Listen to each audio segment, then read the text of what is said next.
Welcome to Virtual Office Training. Today I am going to teach you how to use freeze panes in Microsoft Excel. Just open Excel worksheet.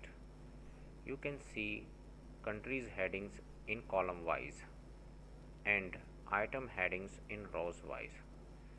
I want to type one record more. Just go to the bottom of this record.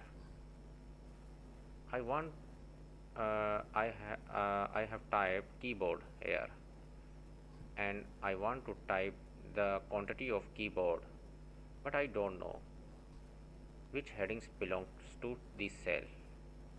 I don't know exact country names because I can't see the headings of this row. How can I keep visible column headings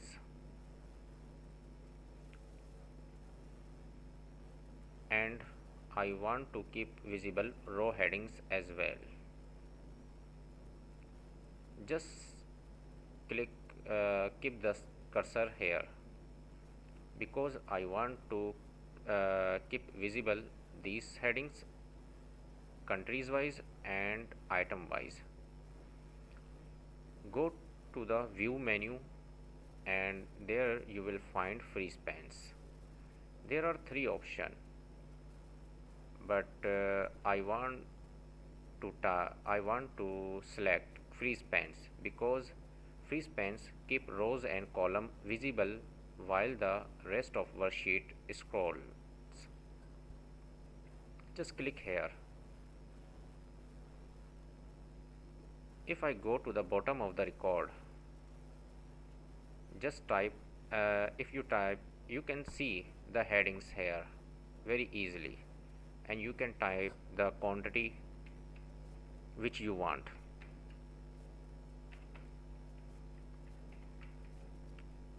And you can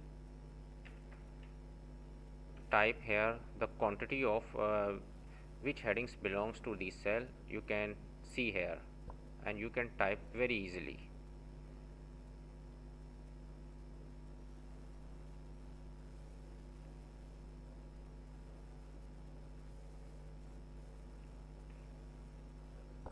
There is a headings keyboard, but I don't know I want to type the UK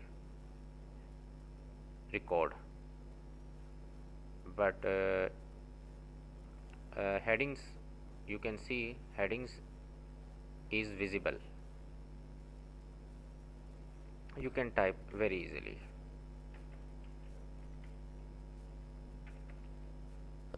Freeze pane is a very good option in Excel which will save your time, and you can make less efforts to type an error. Hope this tip will be helpful for you. Thanks for watching.